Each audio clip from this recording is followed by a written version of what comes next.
All right, the other thing I want to make sure I have done that was a learning experience from last year. Last year, I didn't even have all the equipment here when I was trying to farm. It was kind of a pain. This summer, fall, winter, we really overdid it with buying equipment. We're good to go. I want to make sure everything is serviced and ready to go. I'll just give you the quick rundown what I have to do to everything yet to get ready for spring. So we got the Farmall Super C here. Probably not going to use it that much this year. Probably maybe I was looking into like a finish mower for that 3-point hitch on there. I'm going to do a video on the 3-point hitch for mowing some of these field roads and stuff. We'll see. I don't know yet what's going to happen with it. I did service it. The oil was changed over the summer last year. I don't think I put 2-3 hours on it, other than the fact that it leaks a little oil.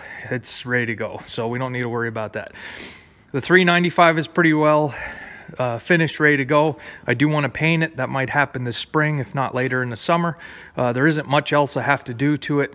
I did change the one fuel filter that I had. I know I was going to wait till I had both of them. I did order the other one, so we'll get both fuel filters changed. Other than that, I don't think there's anything else I have to do to it right now. Should be ready to go. It's going to rake and ted hay this summer, so it gets run. We're going to take this bucket off and just let the loader on, and it'll be raking and tedding. Oh yeah, I want to put that roof on. I have to do that yet. So that's all that we're waiting for this summer. We'll get it painted and get the roof on. Mechanically, it should be good to go. I think I'm done. Knock on wood, I think I'm done with everything on it. So it'll be raking and tedding this summer.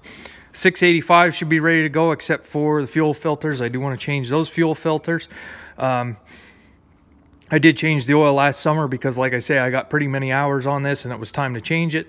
So we're going to change the fuel filters when they come. I do have a parts order in, so I'll be changing those filters.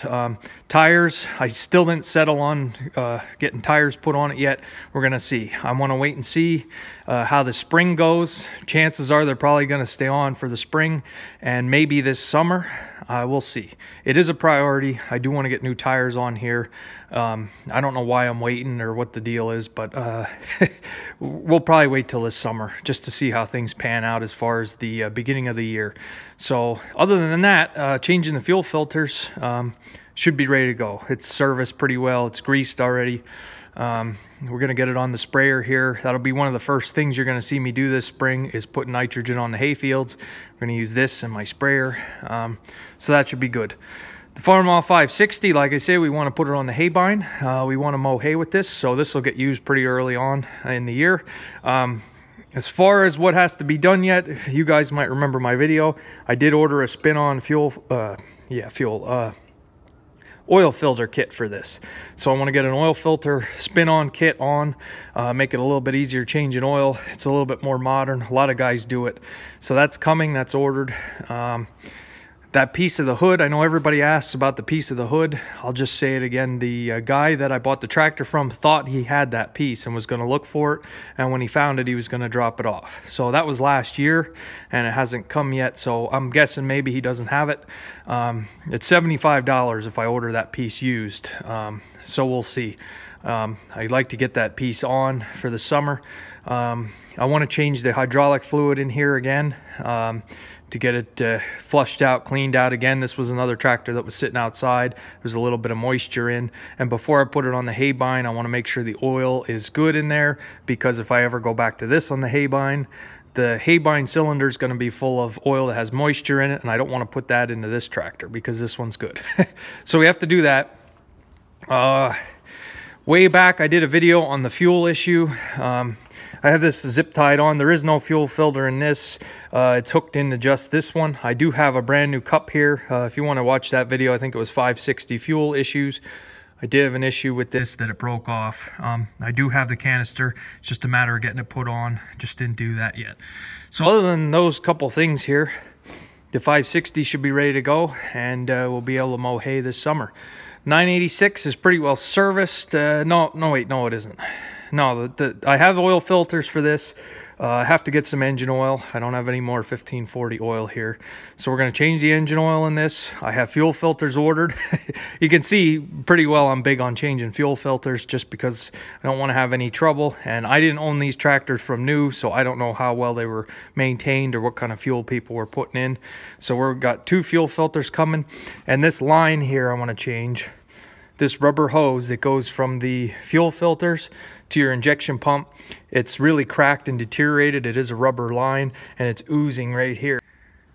And I apologize, whenever I'm using my cell phone today, whenever my phone rings, then I lose my camera. Anyway, like I say, this was leaking. I don't remember where I was, but it is oozing out of here. It's a pre-made line that has crimped ends on either side. I'm just going to order that and change that. So we don't have any issues in the field with it blowing out. I have been on service calls to replace that line because it's blown out. It is a weak link in the fuel system, so we'll get that changed and fixed around. But other than the fuel filters and the engine oil, we should be good to go here with the 986. We're going to get it hooked on the baler once we get closer here, and probably be on the baler all summer. So that's just a rundown of the what has to be done yet here. What else do we got going?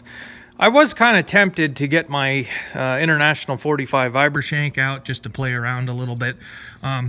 You see, this field here is going to be corn, and that's going to be corn. I'm going to have 2 cornfields right side by side next year. Yeah, I'm going to go corn on corn just because we did 244 bushel of corn in this field. It is a little bit wetter field. Corn does a little bit better than beans. Next year, yes, we will rotate back to beans, but we're going to go corn on corn. So I got these 2 fields right side by side, and this was the first year of no-till. And I was just thinking maybe I could do an experiment and run the Vibra-Shank through this field here, do some tillage just to play around. It's like 5 acres, and then compare it to this side of the road. I don't know. I don't know if it's going to be worth my time or effort. It will be nice to play in the dirt in the spring. I really miss doing that. But the soil tests from these 2 fields, I kept these 2 fields separate.